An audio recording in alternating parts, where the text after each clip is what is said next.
أن لا إله إلا الله وحده لا شريك له وأشهد أن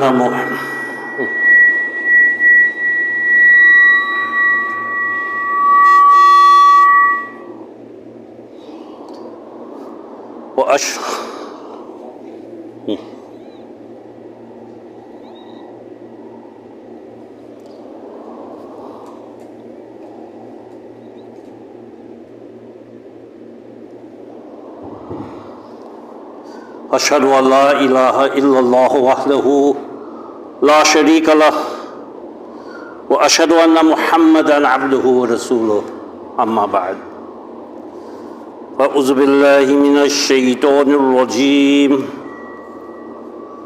بسم الله الرحمن الرحيم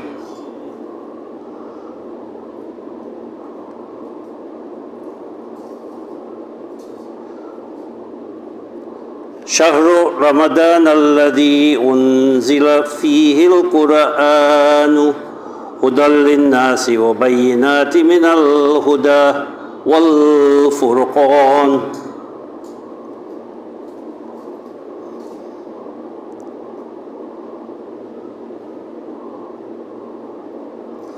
فمن شهد منكم الشهر فليصمه ومن كان مريضا أو على سفر فعدة من أيام أخر يريد الله بكم اليسر ولا يريد بكم العسر ولتكملوا العدة ولتكبروا الله على ما هداكم ولعلكم تشكرون.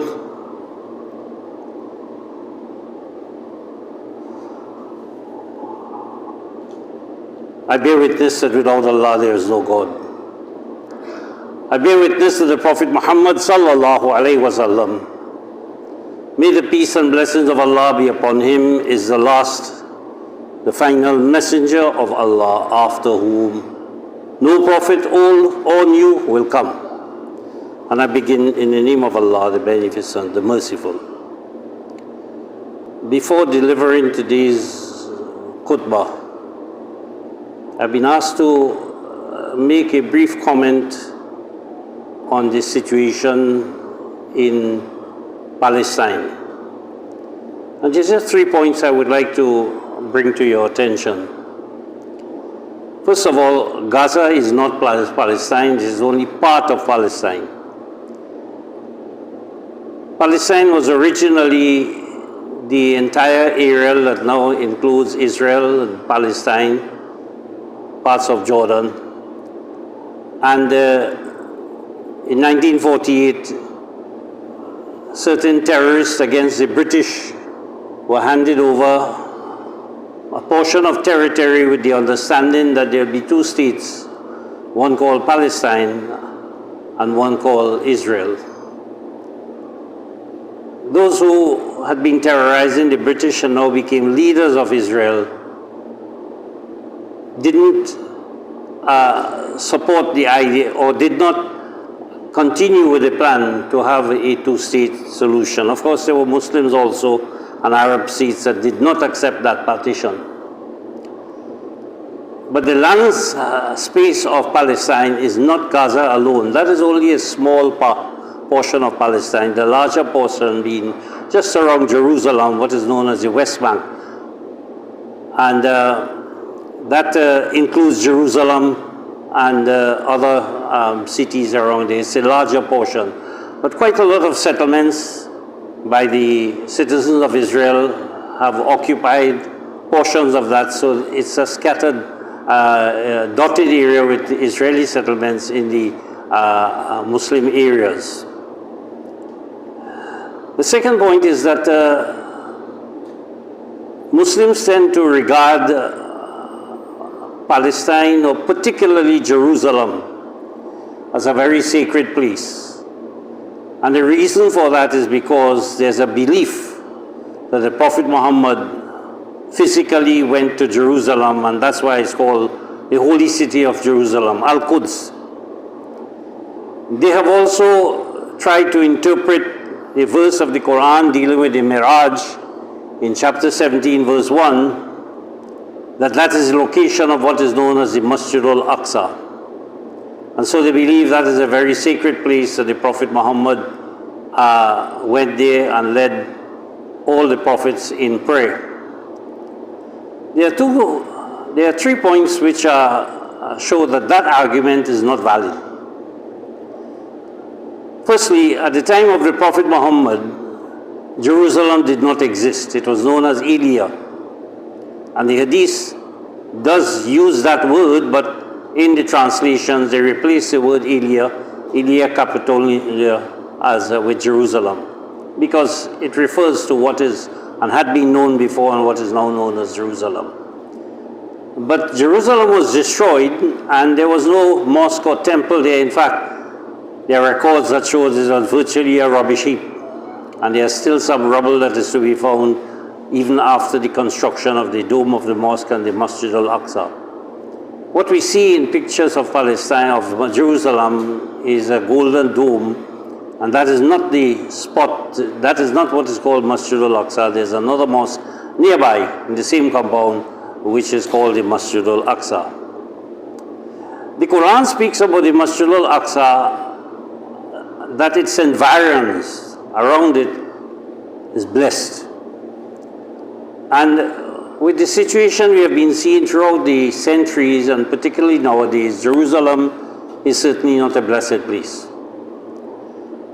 More so, if, and this is the third point, if, as we believe, the Miraj is a spiritual ascension, not a physical one, then it means there's no reason to associate a physical landmass with what the Prophet saw and experienced in his Miraj. It was a spiritual experience.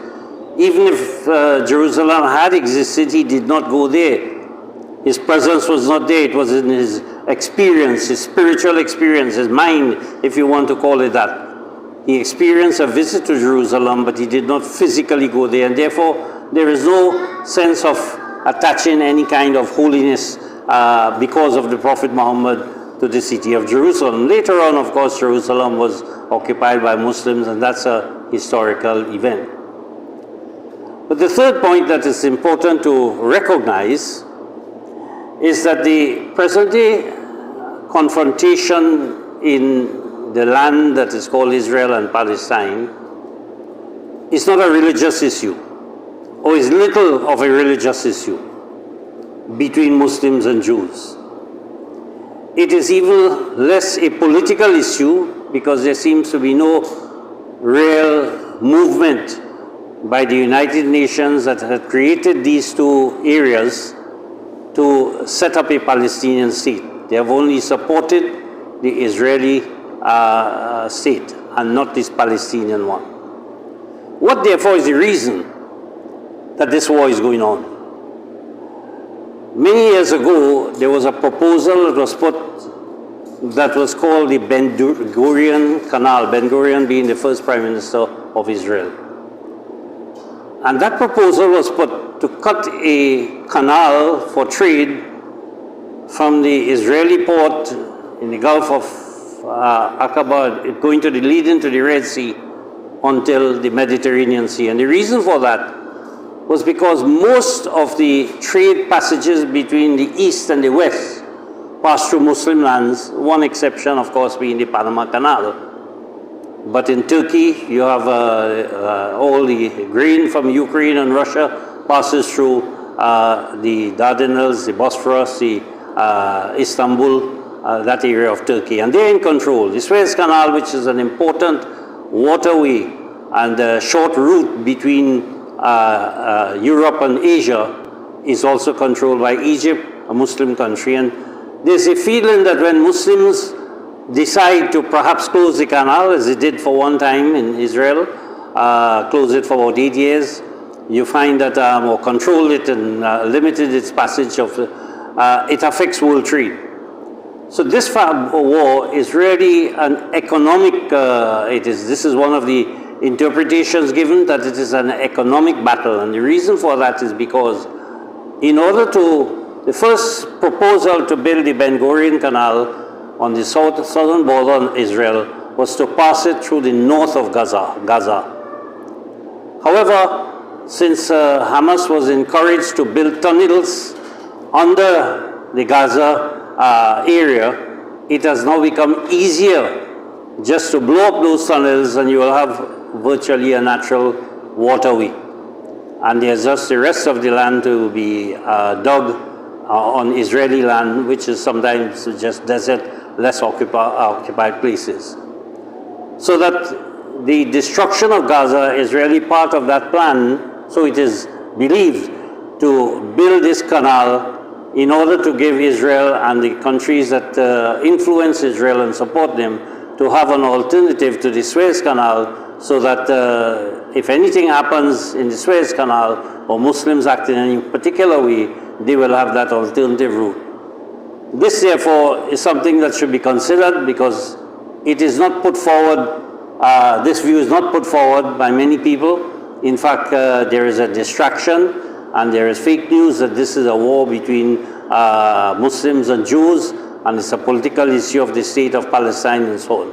One important thing to realize, however, is that with regards to the present so-called hostage situation, there is an attempt to justify the blowing up of Gaza, both north and south, for this tunnel, on the basis of the fact that there are certain Israelis, perhaps 100 or 200, who have been held hostages, and it is felt that they should be returned as part of an agreement.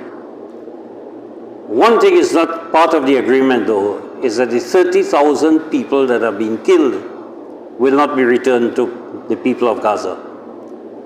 So that on the one hand you find there is so much emphasis on saving the lives of 120, 150, whatever the number of people who it is said are living in the tunnels or being starved or abused or whatever it is, yet still the international world is doing nothing. You cannot recover the 30,000 people that have been killed. You can bring back 100 hostages, but you cannot bring back 30,000 people, including about 10,000 children who are being killed. So this is not merely a Jewish, Muslim, nor is it even an Israeli issue.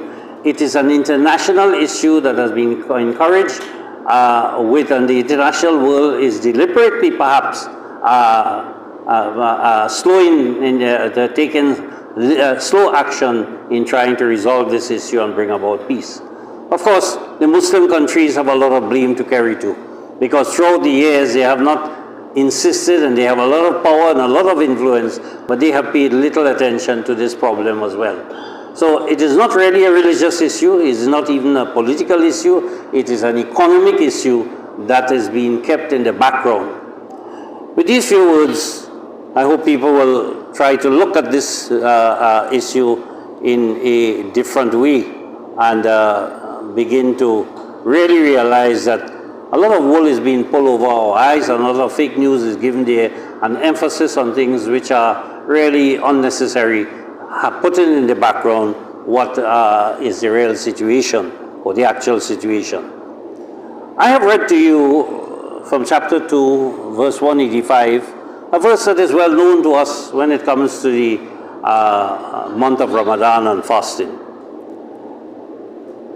There are about 5 or 6 verses on fasting, and I have not read all of these, but I've selected this particular one, verse 185, which says, and I translate it in this way: Ramadan is the month in which the Quran is communicated as an education for human beings and an outstanding demonstration of this instruction and the distinction. So let everyone among you who knows it is a month, practice self-denial. But anyone who is unwell or traveling, then another time frame is countable. Allah wishes for you ease and He does not wish for you hardship. But complete the time frame and hold Allah high in your mind for what He has guided you to. Perhaps, certainly, you will be grateful. You will all be appreciative of what He has done for us. With regards to the month of Ramadan, there are many people who would like to fast, even children. But one of the major issues of fasting is the time frame. The fasting from dawn to dusk. The abstinence from food and drink is not really a major issue. People are able to enjoy that under very difficult conditions and different conditions. Where the time frame becomes an issue is twofold. In other verses in the Quran it mentions it, but this verse mentions a different situation. But in other places also it will include what I'm going to say. It is all based on the different verses of the Quran. Now in that time frame, we live in a tropical area, an area where you have clear-cut sunrise, sunset, dawn and dusk. But as you go north and south, the situation is different. Sometimes the day becomes very long and sometimes the day becomes very short. In certain places as Norway and even more northern than that, the day sometimes is, in summer it is about 20, 22, 23, in some cases 23 hours long. In other words, you have 1 hour, one night, 1 hour as a night, and vice versa in winter, where you will have perhaps just an hour, 2 hours or 3 hours of daylight. Now, you have to perform 5 times prayer in that, or you fast just for 3 hours. But then in the summer months, you have almost 20 or 22 hours to fast, which can be extremely difficult. Of course, it is, the sun is not as hot as in the tropics, but still, the length of time is extremely onerous. So that we find that throughout time, the different views have been expressed as to what should be done. Not only by scholars, but by ordinary people who find it practical. And they have given 2 solutions. One is that the fast should be deferred. So if Ramadan is too long or too short, then put it off to another time when you can have the average day. And the average day is, of course, something that people guess. It can be 8 hours, it can be 10 hours, it can be whatever. So they said the average day, but what is that average day? Again, there are different points of view. The other option is to fast during the month of Ramadan, but again, fast on an average day, an average working day, maybe from 8 o'clock if the place is dark and sun wouldn't rise until 5 or 6 or 8 in the night or whatever time it rises. You fast from about 8 to 6, so you're actually fasting in night time rather than day. And in summer, you would fast during the day, but for a shorter period than the daylight. You'll probably break the fast even when the sun is high. But the Quran, therefore, points out to us that this is an important month. First of all, it is an opportunity for us to develop our morality, our spirituality, our character, our personality. That's the purpose of fasting. لَعَلَّكُمْ تَتَّقُونَ, that you can risk manage your lives using the attributes of Allah. In other words, you are able to manage your life. Many people look at fasting primarily for the purpose of blessings and going to heaven, and therefore they want to stick to the rituals of fasting, and they give so much rules and regulations laid down for the month of Ramadan, most of which are based upon sayings of the Imams, the Hadith and other things, and the Quran is sometimes hardly mentioned. Our attitude is to look at the Quran and see what opportunity it gives us. So the Quran says, first of all, that this month has been selected by Allah because the Quran was communicated to us for the purpose of education, educating us with regards to our life and how we should live. And not only for Muslims, for all human beings. It is hudal lin-nas. It is an education for all human beings. And then the Quran says also, the wonder of this book is that it gives outstanding demonstration of the instructions. The instructions are clearly demonstrated. You are shown how to follow the instructions of the Quran and the benefits and the negative effects if you don't follow it or if you follow it wrongly. And then the Quran says it is also a distinction. It can make you a distinguished person. It elevates you, it makes you a better human being with regards to yourself, with regards to your creator, with regards to your maker, with regards to your community and society. So the Quran says, فَمَنْ شَهِدَ مِنْكُمُ الشَّهْرَ فَلْيَصُمْهُ. Let everyone among you who knows it is a month practice self-denial. In other words, everyone should be encouraged to fast in some way, in some form, somehow. But the Quran recognizes here and in other places that some people are not well. They may be on medication. Perhaps they've had an operation. Perhaps they, in some way, they are unable to carry on. They may have some kind of ailment of the stomach, or they may have of their head, or any part of their body, whatever it is. Even, they may have mental issues to some extent, and therefore they are unable to do so.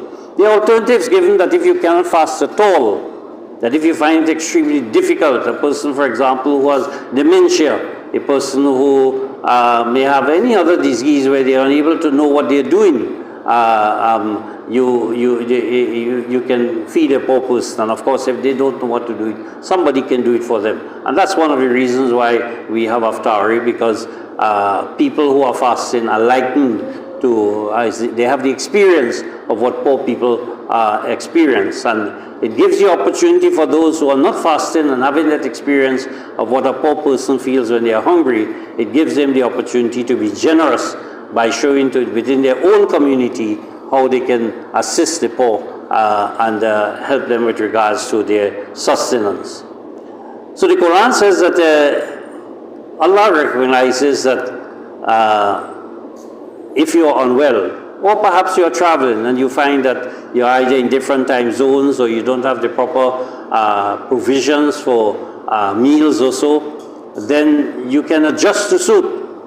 You may be in an aircraft flying and they're 10 hours, 5 hours, 6 hours, you're flying north or south or east or west, you can adjust to suit. You can even, and that's why it mentions here, the time frame is important. The individual has to set his or her time frame. In other words, if a person is aged, they're senior, they're past 80 or 90 and they're not too well, and they still want to fast because the purpose of fasting is to develop your willpower. It is a self-denial. I will deny myself from this.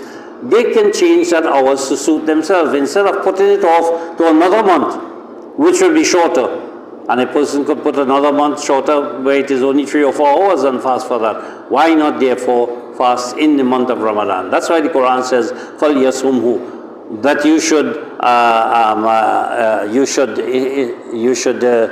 says anyone who was unwell, another time frame is countable, that you should fast in it. So every one of you know should fast in the month of Ramadan. So fasting in Ramadan is the one encouraged in the Quran rather than postponement to another area, another time. Of course, that is also a decision that an individual can make, because the purpose of fasting is what we should emphasize on. Not so much the time frame, not so much the blessings or so, but the effect that fasting has on the individual so far as his or her personality development is concerned. So if a person is taking medication, they can adjust their medication to suit and begin their fast and perhaps take their medication later, maybe a 6-hour or 8-hour, depends on their age, depends on their condition, depends on so many factors. The Quran cannot give guidance for each and every individual, because each and every individual situation is different. And therefore it is the individual who has to understand that, look, I am permitted by the Quran to fast in a particular way. For example, some children want to fast, but they cannot make the entire day, especially if it is very long in summer months, whether in northern hemisphere or southern hemisphere. They may want to fast half day. They may want to fast a longer period. When they feel they are unable to go further, then they can break the fast. It is not a sin, as some people think, that if you break the fast, it's a sin. No, but one should set the time frame, because that time frame is countable. You can determine it, you can measure it and say, well, I'm going to fast 8 hours, I'm going to fast 6 hours, I can manage 2 hours, I can manage 10 hours or whatever it is. So it encourages each and every one of us, even if we are not well, to be able to determine how I can fast. I want to make use of this blessed month, and I want to take advantage, and I want to focus on my ability to abstain, because this ability to abstain from food is very, very essential, especially in today's world, where we find there is so much of call for self-denial. Recently I saw an article which was written by one of our Imams, Imam Iqbal Haidar, that was published in the newspaper, where he quoted and said, I think it was the Diabetic Association that discourages, smoking or some other vaping or whatever, alcohol or so, not alcohol, other things during the diabetic month, or call for its total ban or so. And he raised the issue of why not alcohol?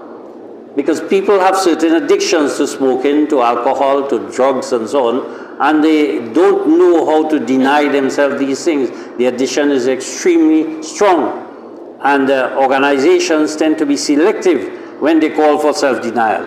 They will call for self-denial of so many things, but not for alcohol for some strange reason, and perhaps not for gambling, both of which are very much addictive. So the Quran is pointing out to us that we don't have to depend upon government, we don't have to depend upon Diabetic Association, we don't have to depend upon rules and regulations and laws and so on that ban on election day, for example. You're not allowed to even sell alcohol. All the shops have to be closed during the election period. And there are other times too. Before you couldn't sell alcohol on certain days. Now it is any day, any time, and even anybody. So that the Quran is indicating to us that we have to use this month for our own selves. And that is our own private decision between ourselves and Allah. And so it says, يُرِيدُ اللَّهُ بِكُمُ الْيُسْرَ وَلَا يُرِيدُ كُمُ الْأُسْرَ. That Allah wishes for you ease. He does not wish for you hardship. And this is something we need to look at. The fact that I am taking a time frame, I'm not committing a sin. As some people say, if you break the fast a little earlier because you're old or because you're ill and you have to take your medication or so, you are unable to do so for the entire period, the Quran says Allah has made it easy for you. So it is each and every one of us should be encouraged and motivated to fast. See what it can do for me, how long I can go in fasting. And if you try one day and you make 8 hours, you try it. Maybe next day 9 hours, or if it is difficult for 8 hours, you reduce it to 7 hours. But you try to fast every day during the month of Ramadan as you do your work in every way possible. So the Quran points out to us that Allah wishes for us ease, He does not wish for us hardship. But He says you should complete the time frame. Don't just fast because of trial. Fast with the intention and that I am building my willpower, my strength. That one doesn't have to be an intellectual. Every housewife, every child, every person just relaxing on weekends. Some people find they're unable to fast during the week. Children, for example, they have the exams, they're going to school. Although I know some children do fast during school hours. I used to do it when I was growing up, especially in secondary school, in primary school, maybe on 1 or 2 occasions. So that everybody should be encouraged to fast in this month. We should be a team together, achieving a goal of self-denial. In other words, you call it the self-denial challenge. It's a challenge for each and every one of us to use this month that is coming up to see how much I can abstain, how much. I'm not committed merely even to the dawn or dusk. I'm committed to the fact that there's a time frame. I want to see what time frame I can manage in denying myself food and drink. And not only that, there are other things too. Self-denial does not only apply to food and drink. It is a good opportunity for parents to guide their children. A lot of them are addicted to technology, to their phones, to their video games or whatever it is. And it's a good opportunity to say, hey, this is Ramadan. We are practicing self-denial. And yes, you may not tell them, well, for the entire day or the entire month you cannot watch TV or you cannot play your games or so. But there are certain periods of time in which you will say, look, there is no distraction, that you should develop that kind of self-denial in order to strengthen your willpower. So fasting has its uses. It's not a matter of just fasting for blessings. It is an opportunity to use a particular period in time when everybody is doing it, that we should encourage each other to fast as much as we can. So the Quran says, complete that time frame and hold Allah in your mind for what He has guided you to. So as we do this, remember that, look, I am able to fast. I'm not able to fast as others, perhaps 16, 17 hours, 13 hours, whatever it may be, depending on where you live. But I'm able to fast a period of time because of my health, because I'm unwell, because perhaps even if you're traveling, it's possible that you're waiting in an airport or so for a couple hours and say, I can still fast. So the Quran gives us the opportunity to set the time frame for fasting and be grateful to Allah. In other words, make full use. Tashkurun, shukr, I always say, is a means of utilizing all the gifts that Allah has given us. So it's an opportunity to abstain from ill speaking, from lying, from distractions, whatever it may be. One can utilize this month and utilize this opportunity for making ourselves better human beings. This is a way in which we should understand the month of Ramadan and the purpose of its instructions to practice self-denial. Many people, as they go on in life, they may have to go on diet, they may have to abstain from this food or that food that they normally would like. But when you practice this during the month of Ramadan, it becomes easier for you whenever you are required later on because of doctor's instructions.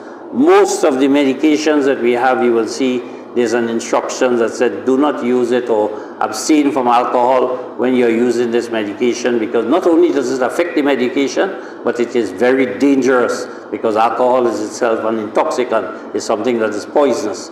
And using medication that already can damage you, has side effects with alcohol, is a very dangerous thing. So, but many people who are addicted to alcohol cannot do that. And so when we abstain and we deny ourselves certain things, it brings about a practice in us that I am capable of staying away from this or that or the other, whatever it may be.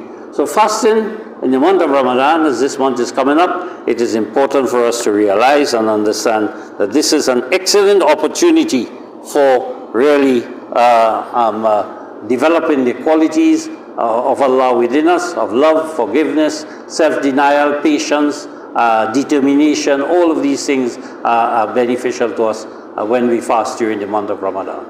Barakallahu lana wa lakum fil Quran al-Azim wa nafa'ana wa iyyakum bil ayati wa zikril hakim innahu ta'ala jawadun kareem malikun barurufur rahim.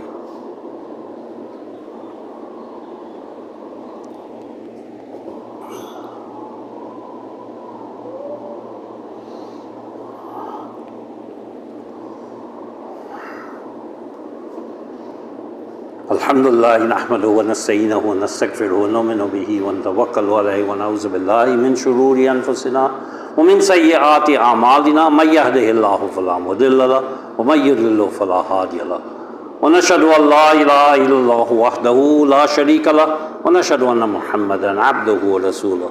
Allahumma salli ala Muhammadin wa ala ali Muhammad kama sallaita ala Ibrahim wa ala ali Ibrahim innaka Hamidum Majid. Allahumma barik ala Muhammad wa ala ali Muhammad kama barakta ala Ibrahim wa ala ali Ibrahim innaka Hamidum Majid. Allahumma ansur man nasara deen Muhammadin sallallahu alayhi wa sallam waj'alna minhum. Allahumma aghzul man khazala deen Muhammadin sallallahu alayhi wa sallam wa la taj'alna minhum. Inna Allah ya'muru bil adli wal ihsani wa ita'i zil qurba wa yanha 'anil fahsha'i wal munkari wal baghi ya'izakum la'allakum تذكرون. اذكروا الله يذكركم وادعوه يستجب لكم ولذكر الله أعلم.